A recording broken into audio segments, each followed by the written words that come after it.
আমি সকাল না করে যাচ্ছি সব একটু যেটা আমি জানি আপনার ভুলভাবে উপস্থাপনা করবেন না, কিছু কিছু সময় ভুলভাবে উপস্থাপনা করে ওই মহিলা ধরে ফেলেছে, এগুলো আমি আবার দৌড়াইছি তখন থেকে। আমি তো আমার জায়গার রুটি এটা, হ্যাঁ আমি এখানে দেখি এখানে একটা মহিলা ফুলে তোলা দাঁড়িয়ে আছে, আমার দেখে খুব খারাপ লাগলো যে দেশের এই পরিস্থিতি।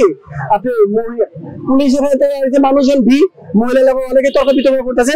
আমি আসছি, আমি এসে বলছি যে আপা দেশের যে পরিস্থিতি, দেশের পরিস্থিতি তো ভালো না, তা আপনি কেন আসছেন ফুল দেওয়ার জন্য? আপনি কি ডর ভয় নাই? আপনার পুলিশের জন্য অনেক বড় বাংলাদেশে আপনাদের নেতা কর্মীরা সব দৌড়ের উপরে আছে, আপনি আইসেন ফুল নিয়ে। এটা কথা বলতে বলতে বলতে মানে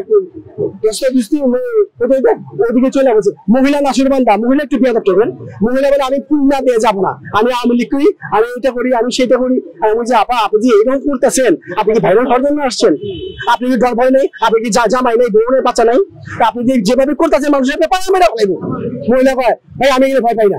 ওদিকে গেছে মহিলা পুলিশে ধাক্কা এসে ওদিক যাবে, তাহলে আমি পরিস্থিতি দেখে আমি এখানে অনেকেই দেখছে আমি ওনাকে আটকানোর জন্য, ওনাকে সেভ করার জন্য অনেক চেষ্টা করছি। ওনাকে যদি কেউ টাচ না করে, যখন নাকি ওখানে একটা ছেলে ফুলটা টান দিয়ে ছিঁড়ে ফেলছে, তখন আমার কাছে যে না পরিস্থিতি খুব খারাপ। আপনার বললে যে আপা এখনো সময় আছে, আপনি চলে যান। মানে আমি যাবো না ওখান থেকে এখান থেকে ওই পর্যন্ত। আমি শুধু মহিলার একটু সেভ করছি, দু চারটা কথাও বলছি যে আপনি বেয়াদব, আপনি এখানে কেন আসছেন, আপনি চলে যান, আপনি এখানে আসা উচিত হয় না। আপনি 16 বছর তো ফুল দিচ্ছেন, 2-4 বছর ফুল না দিলে কি হয়েছে? ফুল দিলে কি মহাভারত শুদ্ধ হয়ে যাবে না? আপাতত ফুলটা দিয়ে না, 16 বছর তো অনেক দিচ্ছেন, অনেক 16 বছর গরু মাংস অনেক খাইছেন। হ্যাঁ আমি মহিলা খারাপ কথা বলছি, অনেক মহিলা বলছে আমি ফুল না দিয়ে যাবো না। এখানে এসে এখানে আসার পরে আপনি তো চিনতেছেন কিসের জন্য? আমি চিনতেছি আপনি সেভ করার জন্য। আপনি যেভাবে মানুষ আপনি ভিড় জমাইছে, আপনি তো পারে না ফেলাইলো, আপনার পুলিশ তো অনেক বড়। তারপরে ঘুরে পুলিশের আপনি আমার সঙ্গে টাচ করলেন কেন? আসলে পুলিশ কোনো টাচ করে না। আমি এই দাঁড়ানো, পুলিশ এই দাঁড়ানো, মহিলা পুলিশ ধরছে। উনি আসছে ভাইরাল হওয়ার জন্য, এর নাম কিছুই বলে নেই। তারপরে পুলিশের বলতেছে যে বাংলাদেশ পুলিশকে আমি ধন্যবাদ দিই যে বাংলাদেশ পুলিশ অনেক ধৈর্যের পরীক্ষা দিছে।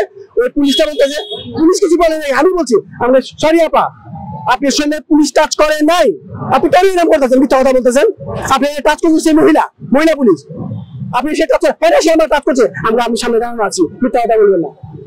তারপরে ওখান থেকে আবার তুই বাইরে আসছে, তারপরে মহিলাটাকে সেভ করার চেষ্টা করছি। কয়েকদিন না মহিলা তো এটা সেভ করার মতো মহিলা না, এটা বেয়াদব মহিলা। হ্যাঁ উনি কিসের জন্য আসছে, কি করার জন্য আসছে, না ভাইরাল হওয়ার জন্য আসছে? আমি বলছি ঠিক আছে, আপনি রাস্তায় আসে আপনি যান, আমার রাস্তায় আমি যাই। আমি এটা বই না, আমি চলে গেছি। তো ওখানে চলে যাওয়ার পরে দেখি ফেসবুক ইউটিউব বইলে গেছে না, কিছু কিছু সাংবাদিক তিলের তাল বানিয়ে ফেলাইছে, বলতেছে যে হাজবেন্ড ওয়াইফ ফুল দেওয়ার জন্য আসছে। আরে বাবা আমি কিছু মহিলা চিনি না, আমি হাজবেন্ড কিভাবে? আমি এই জন্য আমার ফ্যামিলিতে সমস্যা হচ্ছে। আমি কি করবো? আপনি বলে দেন আমার কি করার আছে? আপনি সাধারণ জনগণ না আওয়ামী লীগ করি, না বিএনপি করি, না জামায়াত করি, না এনসিপি করি, আমি কিছু 16 বছর কথা বলতে পারি নাই। এখন একটু কথা বলি, তারপরে খারাপ হয়ে গেছে। কথা বলে অধিকার কি আমাদের নেই? মহিলারা আমি যা বলে বলছি, আমি 16 বছর ফুল দিচ্ছেন, এখন ফুল দেওয়ার দরকার নাই। আপনি ফুল দেওয়ার আসছেন কেন? আমাদের নেতৃত্ব পালাইছে, আপনি কেন ফুল দিতে এসেছেন? আমি মহিলা অনেক কথা বলছি, মহিলা নাচুরবান্ধা কথা শুনবে না।